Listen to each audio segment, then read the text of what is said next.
Pernahkah kamu merasa terjebak dalam pikiran yang tidak ada habisnya? Rasanya seperti berputar di tempat tanpa kemajuan. Selamat datang di Ruang Tumbuh. Chapter 1, Kenali Penyebabnya. Pertama, penting banget untuk kita memahami apa yang jadi penyebab utama kita overthinking. Biasanya, ini terjadi karena kekhawatiran berlebih atau rasa cemas akan masa depan. Kita seringkali memikirkan hal-hal yang sebenarnya tidak perlu dipikirkan, seperti khawatir akan apa yang orang lain pikirkan tentang kita. Ini bisa membuat kita merasa tidak cukup baik dalam melakukan sesuatu. Jika kita tidak menyadari penyebab ini, perasaan tidak nyaman yang kita rasakan akan terus membayangi kehidupan sehari-hari.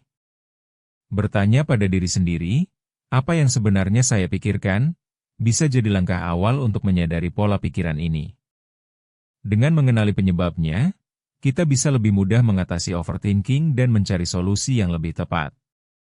Ketika kita tahu dari mana perasaan ini berasal, kita bisa mulai merancang langkah untuk keluar dari kebiasaan ini. Chapter 2, Tantangan Menerima Ketidakpastian. Kita seringkali merasa tidak nyaman dengan ketidakpastian dan itu wajar.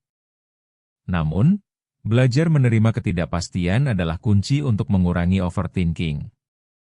Jangan terlalu keras pada diri sendiri saat segala sesuatunya tidak berjalan sesuai rencana. Coba deh, alihkan fokus ke hal-hal yang bisa kita kontrol. Setiap kali mulai memikirkan hal buruk yang bisa terjadi, ingatkan diri untuk fokus pada langkah-langkah yang bisa kita ambil saat ini. Misalnya, jika kita cemas tentang proyek kerja yang belum selesai, ubah pikiran itu menjadi tindakan kecil yang bisa kita lakukan hari ini. Ingat, hidup itu penuh dengan perubahan, dan kadang hal terbaik datang dari yang paling tidak kita rencanakan. Kita bisa belajar untuk lebih fleksibel dan menerima kenyataan yang ada, sehingga tidak terjebak dalam kekhawatiran yang tidak bermanfaat. Chapter 3, Dari Pikiran Menjadi Tindakan. Ketika kita merasa terjebak dalam pikiran-pikiran berlarut-larut, salah satu cara terbaik adalah dengan beralih ke tindakan. Mengambil langkah kecil bisa sangat membantu kita keluar dari lingkaran pikiran negatif. Misalnya, jika kita mulai berpikir berlebihan tentang apa yang bisa salah dalam suatu pertemuan, kita bisa mempersiapkan diri sebaik mungkin.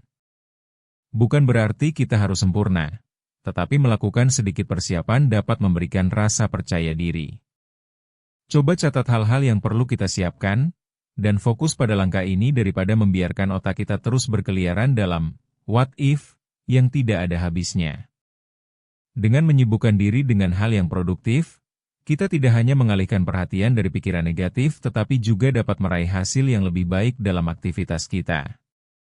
Chapter 4, Berbicara dengan Diri Sendiri. Salah satu cara untuk mengatasi overthinking adalah dengan berbicara pada diri sendiri.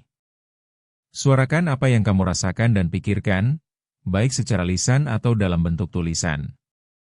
Hal ini bisa membuka jalan untuk melihat masalah dari sudut pandang yang berbeda. Misalnya, ketika kita merasa tidak layak atau berhak atas sesuatu, bisa jadi ini adalah hasil dari pemikiran berlebihan kita. Cobalah untuk menuliskan kekhawatiran dan perasaanmu, lalu tantang pikiran negatif ini dengan argumen positif. Tanya pada diri sendiri, apakah ini benar-benar fakta atau hanya perasaan? Angkat beban pikiran itu dan biarkan diri kita merasa lebih ringan. Dengan cara ini, kita dapat mengubah narasi dalam pikiran kita menjadi lebih mendukung dan positif. Chapter 5, Menciptakan Rutinitas Sehat. Membangun rutinitas yang sehat sangat membantu kita untuk mengatasi overthinking. Di dalam rutinitas ini, kita bisa mengatur waktu untuk beristirahat, berolahraga, serta melakukan kegiatan yang kita sukai. Ketika kita memiliki aktivitas yang terstruktur, pikiran kita akan lebih terfokus. Cobalah untuk meluangkan waktu setiap hari untuk melakukan hal-hal yang kita nikmati, meskipun hanya sejenak. Ini dapat membantu menenangkan pikiran dan memberi ruang untuk pikiran-pikiran positif. Selain itu, berolahraga terbukti bermanfaat untuk mengurangi stres dan memperbaiki suasana hati kita. Dengan rutinitas yang baik, kita not only feel better physically but also mentally stronger, which will assist in reducing overthinking. Jangan ragu untuk berbagi pengalaman kamu di kolom komentar dan terus ikuti Ruang Tumbuh untuk lebih banyak konten yang membantu. Bertumbuh itu proses, bukan lomba.